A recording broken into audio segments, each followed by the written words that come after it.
L'offensive bat son plein alors que les 15 000 soldats de l'OTAN et afghans continuent leur opération au sud de l'Afghanistan dans un district au cœur de la province de Helmand. La totalité de la population concernée par l'offensive est estimée à 125 000 personnes, 80 000 pour la seule ville de Marja. Tout cela ne facilite pas la progression des troupes sur place. Suite à la mort de plusieurs civils, le gouvernement a réclamé une enquête. Nous faisons tout ce que nous pouvons pour minimiser les pertes civiles et tout autre dégât collatéral parce que l'on fait attention. Mais il arrive qu'il y ait des erreurs.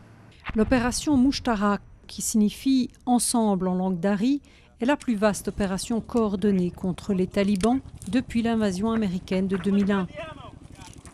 C'est un test pour la nouvelle stratégie américaine et c'est aussi un test pour l'armée afghane qui fournit près d'un tiers des hommes dans cette opération.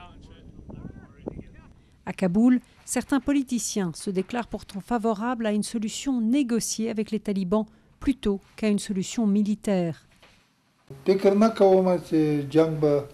combats ne peuvent rien résoudre. Les combats ne peuvent apporter la paix et la sécurité.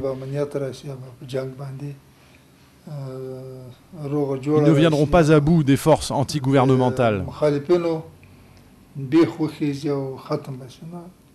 Parmi la population, nombreux sont ceux qui pensent que la ligne de front de la guerre n'est pas dans la province de Helmand, mais bien plutôt le long de la frontière avec le Pakistan.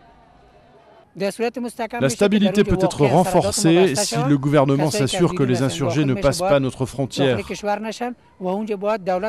gouvernement devrait mieux contrôler la frontière et surveiller la situation.